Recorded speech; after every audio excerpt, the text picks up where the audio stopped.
우리는 다시금 이제 사도행전 강해를 시작을 합니다. 그래서 사도행전은 성령의 행전이라고 우리가 이야기하지 않습니까?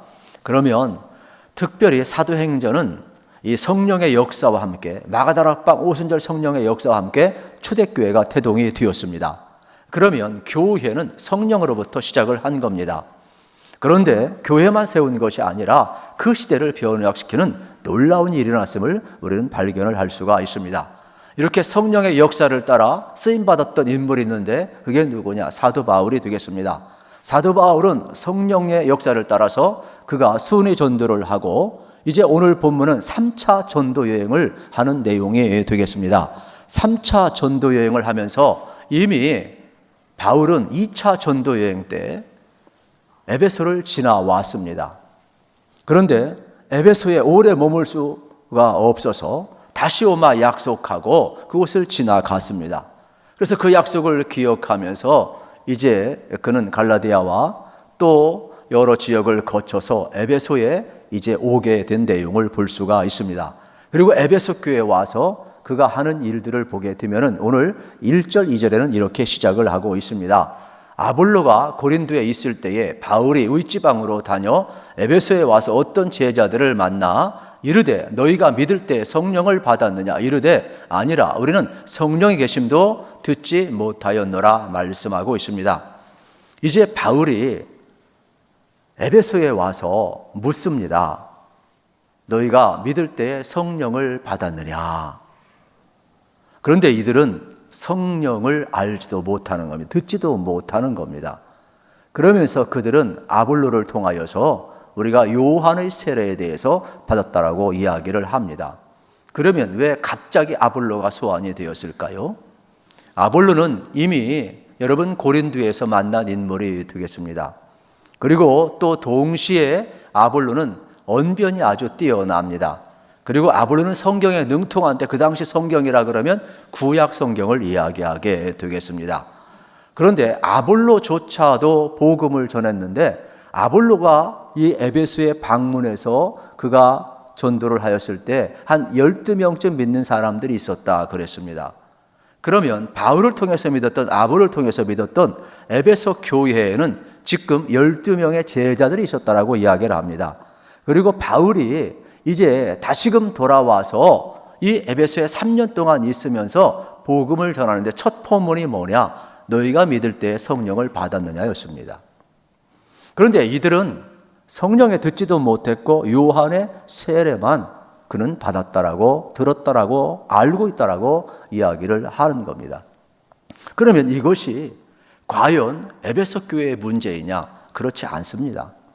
오늘 우리의 문제이기도 합니다. 여러분, 요한의 세례라는 것은 딴 것이 아닙니다. 요한의 세례라는 것은 주의 길을 예비한 종 아닙니까? 예수님보다 먼저 6개월 와서 주의 길을 예비한 사람이에요. 그래서는 그는 물로 세례를 주며 회개의 세례를 주었어요.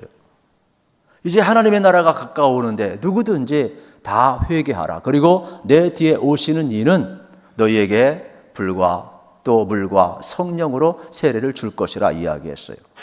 그러면 요한은 특별히 주의 길을 예비하면서 죄 사함을 받게 하기 위해서 회개의 세례를 주었단 말이에요. 그러니까 물 세례라는 것은 내가 죄인입니다. 내가 회개합니다.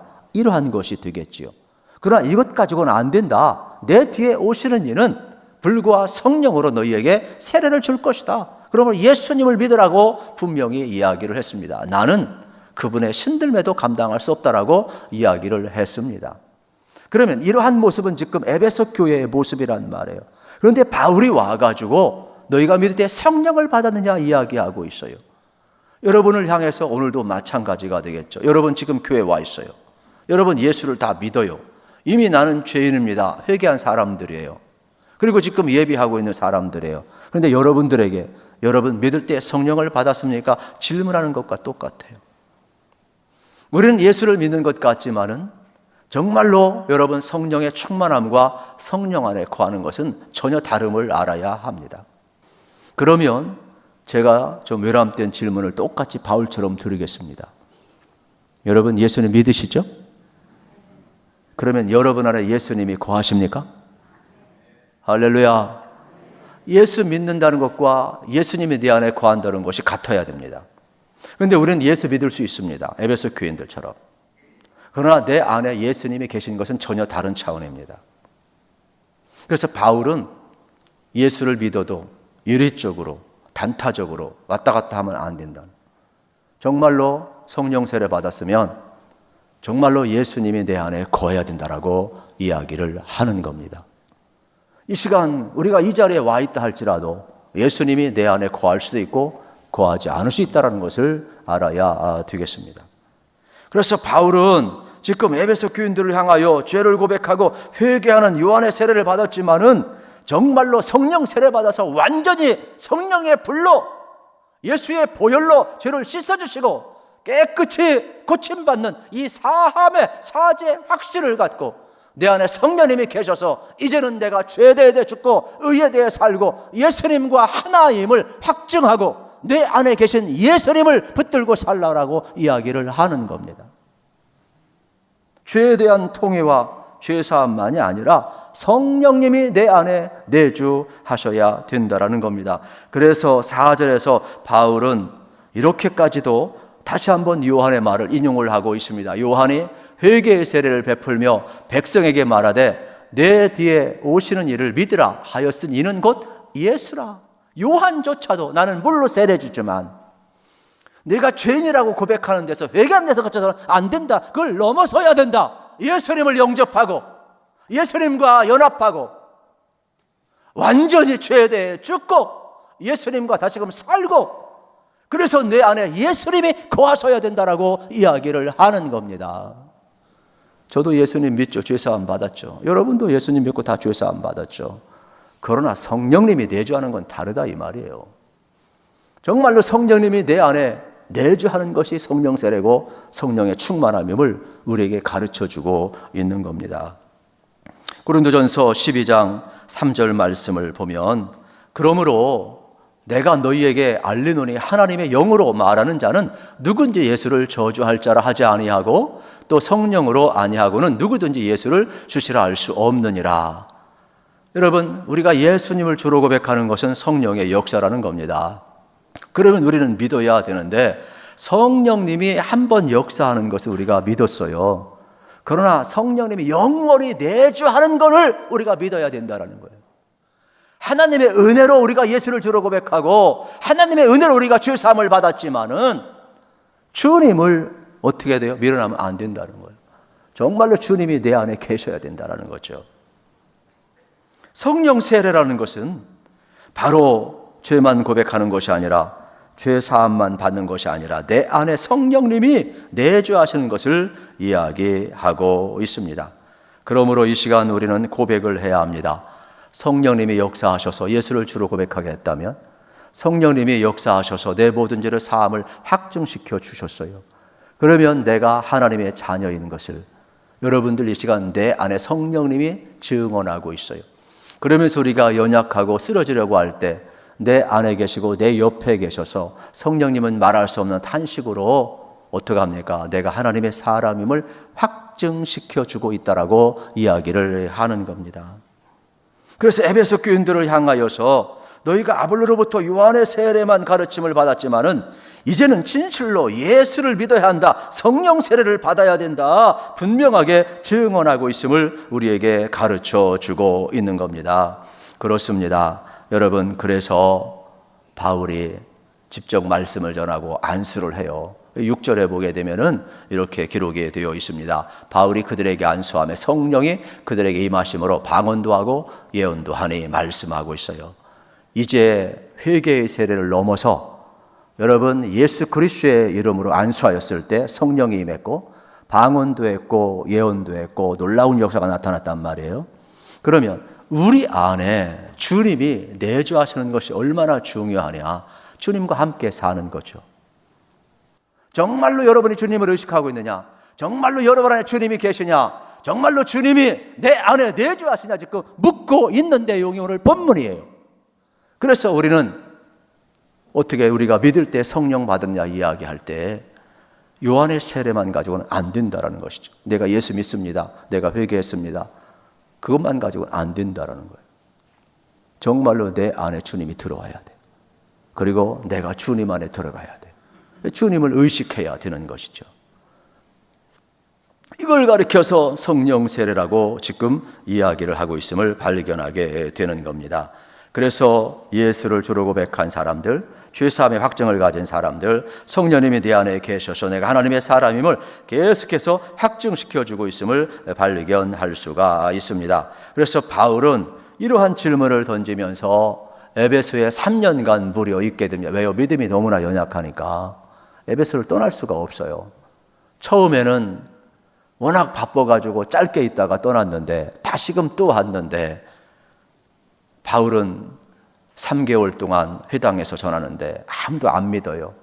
그래서 다시금 두란노 서원을 빌려가지고 또 2년 이상 거기서 말씀을 또 가르쳐요. 그러면서 이제 열매를 맺게 되고 에베소 지역에 제자가 생기고 성령 세례가 임하고 또 교회가 세워지는 역사를 이제 경험을 하게 되는 겁니다. 그러면서 바울은 얼마나 사랑으로 그들을 대하는지, 너희가 믿을 때 반드시 성령 받아야 된다. 성령 세례 받아야 된다. 주님과 연합해야 된다. 요한의 물 세례만 가지고는 안 된다. 내가 죄인입니다. 회개만 가지고는 안 된다는 걸 정말로 예수님 모시고 예수님과 하나가 되고, 어떻게 돼요? 마치 이스라엘 백성들이 애굽에서 나올 때 홍해를 건너고 어떻게 됐습니까? 애굽의 군대는 홍해에 수장되고 이스라엘 백성들은 살아나갔던 것처럼 너희들의 과거는 완전히 죽어야 되고 홍해에 완전히 수장시켜야 되고 이제 하나님과 더불어 동행하면서 광야 40년 살아가야 된다는 거예요. 하나님과 함께 살아가야 된다는 것이죠.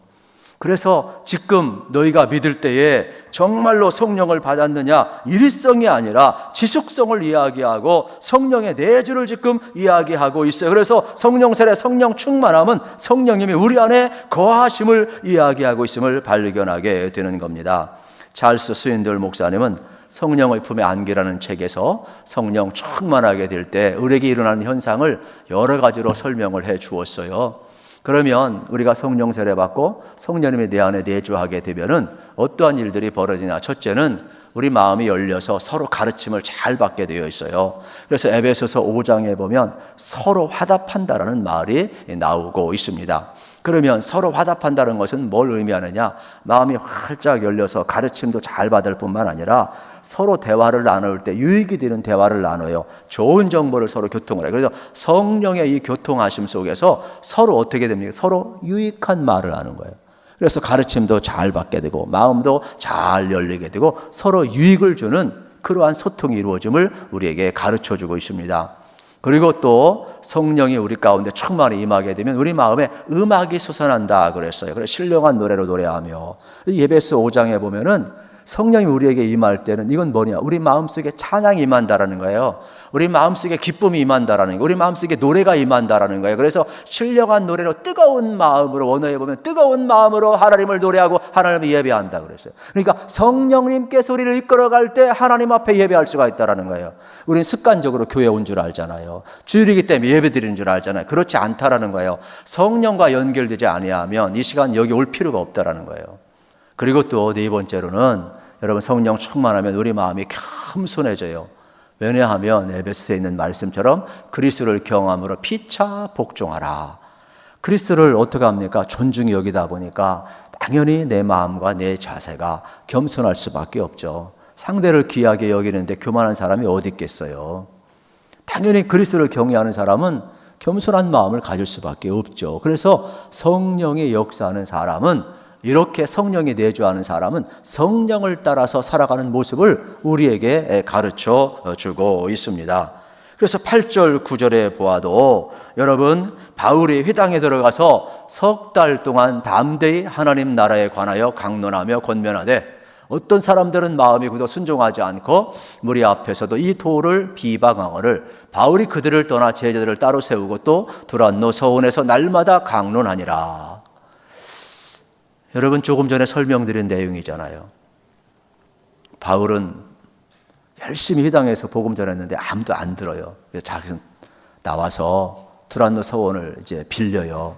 그리고 거기서 2년 동안 또 말씀을 가르쳐요. 그랬더니 믿는 사람이 생기기를 시작을 했다. 이러한 내용이 되겠습니다. 그러니까 바울이 성령님을 따라 살아가다 보니까 그 척박한 환경에서 평상시 같으면 그 자리 떠났어요. 왜요? 빨리빨리 또 순위 전도자니까 가야 되니까. 그런데 지금은 3년 동안 에베소에 모든 열정을 쏟고 있어요. 그러면서 이곳에서 믿는 자가 더해지는 감격을 지금 누리고 있음을 발견하게 되는 겁니다. 이때 두 가지 사건이 오늘 기록이 되고 있는데, 첫째는 뭐냐? 하나님께서 놀라운 능력을 나타내 주고 있어요. 11절, 12절에 보면 이러한 내용이 나옵니다. 하나님이 바울의 손으로 놀라운 능력을 행하게 하시니 심지어 사람들이 바울의 몸에서 손수건이나 앞치마를 가져다가 병든 사람에게 얹으면 그 병이 떠나고 악기도 나가더라. 여러분, 얼마나 놀랍습니까? 에베소 지역은 우상 도시거든요. 에베소 지역은 이 마술의 도시예요. 그래서 하나님께서 바울을 통하여서 신령한 능력을 이제 나타내주기 시작하는데, 바울의 손수건을 병자에게 댔어요. 그리고 앞치마를 갖다가 병자에게 놓았어요. 그랬더니 병이 나았어요. 귀신이 쫓겨났어요. 온전케 된 하나님의 능력이 나타나게 된 거예요. 그러니까 이 에베소 지역에 있는 많은 사람들은 하나님의 능력으로 보지 아니하고 마술로 본 거예요. 매직으로 본 거예요. 그래가지고 이제 제사장의 아들 스게와의 아들 7명들이 어떻게 하느냐 하면 똑같이 바울의 흉내를 내는 거예요. 그래서 귀신 들린 사람 앞에 가가지고 바울처럼 예수의 이름으로 귀신아 떠나갈지어다 그랬어요. 믿지도 않으면서 흉내를 냈어요. 모방을 했어요. 그랬더니 귀신 들린 사람이 뭐라고 그러느냐, 내가 바울도 알고 예수도 알지만은 너 누구냐? 그래가지고 이 스게와의 아들 7명을 그냥 어떻게 귀신이 확 쓰여가지고 목을 졸라버리니까 막 발작을 하고 막 힘드니까 막 옷을 벗어버리고, 미친 사람도 얼마나 많이 벗잖아요. 옷을 버리고 막 도망가는 웃지 못할 해프닝이 나오고 있어요. 우리도 마찬가지예요. 여러분, 우리가 표적, 능력, 이적을 행하는 사람들은 대단한 것 같지만은 여러분, 그 이적과 표적은 누가 행하는 거예요? 하나님이 행하는 거예요. 그러니까 저는 여러분들이 하나님을 바라보시고, 여러분 병도 고치고 귀신도 쫓겨내는 하나님을 바라보시고 하나님의 능력을 믿으시기를 축복합니다. 이거를 지금 우리에게 지금 가르쳐 주고 있는 거죠. 흉내만 내면 안 되는 거예요. 그 하나님의 능력은 딴 데 있지 않죠. 우리 안에 늘 성령님이 내주하시고 우리 안에 계신 주님을 여러분들이 붙들고 주님과 동행하는 게 여러분 능력임을 우리가 알아셔야 돼요. 그리고 두 번째 사건이 벌어지는데, 그게 뭐냐, 모든 책들을 다 불살라버리는 내용이 나오고 있어요. 그래서 오늘 성경 말씀 특별히 18절 19절에 보게 되면은 이러한 내용이 나와요. 많은 사람들이 많이 와서 자복하여 행한 일을 알리며, 또 마술을 행하던 많은 사람이 그 책을 모아가지고 와서 모든 사람 앞에서 불사르니 그 책값을 계산한 즉 은 5만이나 되더라. 에베소 교회 사람들은 예수를 믿었는데 옛생활을 버리지를 못했어요. 그런데 바울을 통하여서 그들이 성령 세례를 받고 나니까 주님이 내 안에 계신 거예요.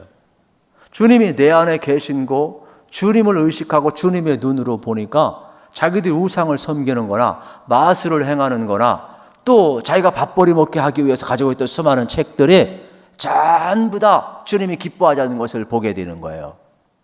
그래가지고 이들은 내 안에 계신 주님 때문에, 주님이 내주하시니까 주님의 눈으로 이 모든 우상 숭배나 이 마술책들을 전부 다 공동으로 불러 모아놓고 태워버렸어요. 근데 그게 뭐냐, 은 5만이나 되더라 그랬어요. 그 당시는요, 이 한 드라크마가 여러분 하루에 1당이었다고 그러는 거예요. 은 5만을 이 학자들이 계산을 해 놓았는데, 1당이 여러분 한 10만 원 정도 치게 되면은 이 은 5만은요, 현시가로 이야기하면 그 당시도 마찬가지로 50억이 넘는다라는 거예요. 그 당시 가치로 50억이. 그러면 에베소 쪽에 있는 사람들이 얼마나 많이 우상을 섬겼는가 알 수가 있죠. 그런데 그것을 주님이 내 안에 계시니까 주님이 싫어하는 걸 알고 전부 버렸다고 태웠다 이 말이에요. 여러분, 오늘 집에 가셔서 여러분 안에 주님 계심을 믿으시길 축복합니다. 그러면 여러분들의 삶 속에 이제 여러분 성령님이 계신데, 에베소 교회에 이렇게 성령 세례가 임했을 때 놀라운 축복이 나타났는데 20절의 결론을 보면 이와 같이 주의 말씀이 힘이 있어 흥왕하여 세력을 얻으니라. 이 두란노 서원에서 2년 이상 복음을 전하고 에베소에 3년 이상 이렇게 있으면서 말씀을 전하였을 때 성령 세례 받고 나니까 다시금 그들이 일어나기 시작했어요. 부흥의 역사가 일어났단 말이에요. 심령이 일어나니까 거기 교회가 세워지게 되고 다시금 그들이 이제 어떻게 됐어요? 영적으로 흥황하는 역사를 이뤘음을 보게 되는 것입니다. 우리도 마찬가지입니다. 우리 안에 성령님이 계신지 안 계신지 어떻게 알겠어요? 요한복음 3장 8절에 보면 참 재미난 비유가 있어요. 바람이 임으로 불매 내가 그 소리는 들어도 어디서 와서 어디로 가는지 알지 못하나니 성령으로 난 사람도 다 그러하니라. 여러분, 바람이 보입니까? 안 보이잖아요. 그런데 바람이 어디서 와서 어디로 가는지 모르지만은 분명히 바람이 부는 걸 어떻게 알아요? 머리카락 휘날리는 거 보면 알아요. 여러분, 성령도 마찬가지 안 보여요. 저 사람이 성령 받았는지 성령이 내주하는지 보입니까? 그런데 성령을 따라 살아가는 걸 보면 저분 안에 성령이 내주한 걸 안다라는 거예요. 바람은 안 보이지만 바람이 존재하잖아요. 불잖아요. 성령 안 보이지만은 성령이 내주한 사람의 특징은 뭐냐? 여러 가지 특징이 있지만 첫째는 예수님을 주로 고백한다라는 거예요. 그러니까 성령이 내주하지 않고서는 예수님을 주인 삼고 살 수가 없어요. 그러니까 여러분들이 정말 예수를 주로 고백했으면 내 안에 성령님이 내주하심을 믿으셔야 돼요. 그리고 성령이 내주하신 사람은 설교를 들을 때 아까 이야기했잖아요. 찰스 윈들 목사님의 말씀처럼 오늘 성경 말씀처럼 성령이 내 안에 거하게 되면은 어떻게 돼요? 은혜를 받게 돼요. 깨닫게 돼요. 내 지식으로 깨닫는 거 아닙니다. 내 결단으로 깨닫는 거 아니에요. 이게 성령의 감동으로 기록된 말씀이기 때문에 기록된 말씀이나 선포된 하나님의 말씀이나 성령이 아니고 깨달을 수가 없다라는 거예요. 그러니까 영은 영으로 통한다고 성령님이 내주하시니까 은혜의 깨달음이 있다라고 이야기를 하는 겁니다. 그리고 또 성령님이 내주하신 사람은 성령을 따라 살아간 사람은 하나님의 말씀에 순종을 하게 돼요. 아이 원수 미워 죽겠는데 불편해 죽겠는데 사랑하라고 하고 용서하라고 하는데 성령을 따라 살고 성령이 내주한 사람은요 자기도 모르게 마음이 열려요. 불쌍해 보이고 어떻게 돼요? 용서가 되고 원수까지 사랑하게 되는 거죠. 그게 뭐 내 마음이겠어요? 성령님이 내 안에 내주하시니까 가능한 거죠. 그리고 성령님이 내주하신 사람은 내 뜻대로 살면 불편해요. 주님의 뜻대로 사는 게 여러분 당연한 것 아니겠어요? 저도 그렇고 여러분도 그렇고 성령님이 내주하고 계심을 여러분 확정하시면서 꼭 성령 따라 살아가시기를 우리 주님의 이름으로 축복합니다. 그래서 여러분 성령님이 내 안에 계시면 우리 성령님을 하나님 대하듯 대해야 됨을 발견하게 됩니다. 엘리 제사장을 향하여서 하나님이 언약을 갱신하고 예언을 하셔요. 사무엘상 2장 30절 말씀인데요. 잘 들어보셔야 돼요. 옛날에는요 하나님이 무조건 택한 백성 사랑했어요. 그런 엘리를 향해서 이야기하며 내가 그렇게 하지 않겠다. 다시는 내가 일방적인 언약을 하지 않겠다. 쌍방적인 언약으로 나를 존중히 여기면 내가 존중히 여기고 나를 멸시하면 나도 멸시하리라. 그러므로 이스라엘의 하나님 나 여호와가 말하노라 내가 전에 내 집과 내 조상의 집이 내 앞에 영원히 행하리라 하였으니 이제 나 여호와가 말하는 결단코 그렇게 하지 아니하리라. 나를 존중히 여기는 자를 내가 존중히 여기고 나를 멸시하는 자를 내가 경멸하리라. 언약을 갱신했어요. 여러분 안에 성령님이 계십니다. 그래서 우리는 하나님의 은혜로 예수님을 영접했고 성령님을 환영했고 성령님을 의지했어요. 성령님 우리 안에 내주하고 계셔요. 그러면 성령님을 어떻게 돼요? 하나님 대하듯 대해야 돼요. 성령님을 존중히 여겨야 돼요. 그래서 여러분이 성령님이 내주하심을 따라 내 마음대로 살아가지 마시고 여러분 성령을 따라 살아가시기를 우리 주님의 이름으로 축복합니다. 이것이 성령 받은 사람이 누리는 복이에요. 그리고 성령 충만한 삶을 살아가는 삶이 뭐냐? 내 안에 늘 주님이 계셔서 여러분 주님을 따라서 여러분이 살아가시면 되겠습니다.